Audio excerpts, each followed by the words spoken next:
সুলতানা রান্নাঘরে সবাইকে জানাচ্ছি স্বাগতম।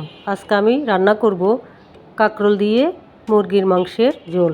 প্রথমে 1.5 কেজি সাইজের একটি মুরগিকে ভালো করে কেটে নিয়েছি। কয়েক পিস মাংস নিয়ে নিব।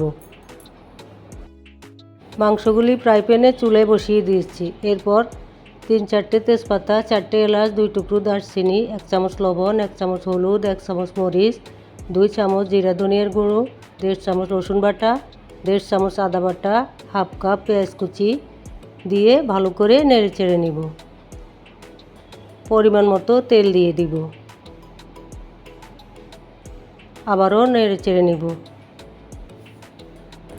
কয়টি কাঁকরোল 4 টুকরো করে কেটে নিয়েছি। ভালো করে ধুয়ে পরিষ্কার করে নিয়েছি। এরপর কাঁকরোলগুলি মুরগির মাংসের সাথে দিয়ে ভালো করে নেড়ে চেড়ে নিব। খুবই সহজ রান্নাটি। কিছু সবজি আছে, লাউ, পেঁপে, কাঁকরোল মুরগির সাথে দিলে খুবই ভালো লাগে খেতে।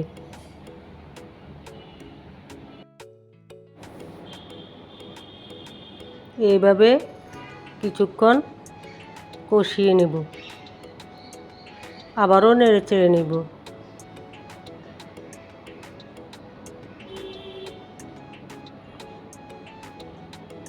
এবার ঢাকনা দিয়ে কিছুক্ষণ রেখে দিব। দেখতেই পাচ্ছেন তেল উঠে এসেছে।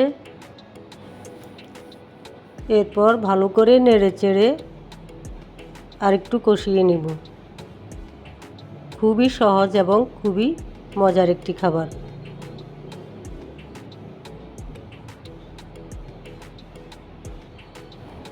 এবার পানির পরিমাণ কমিয়ে দিয়ে কিছুক্ষণ রান্না করে নিতে হবে।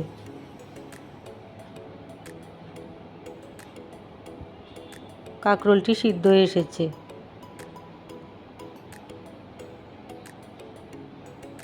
তৈরি আমাদের মজাদার কাঁকরোল দিয়ে মুরগির মাংসের ঝোল। সবাইকে অনেক শুভেচ্ছা। আসসালামু আলাইকুম।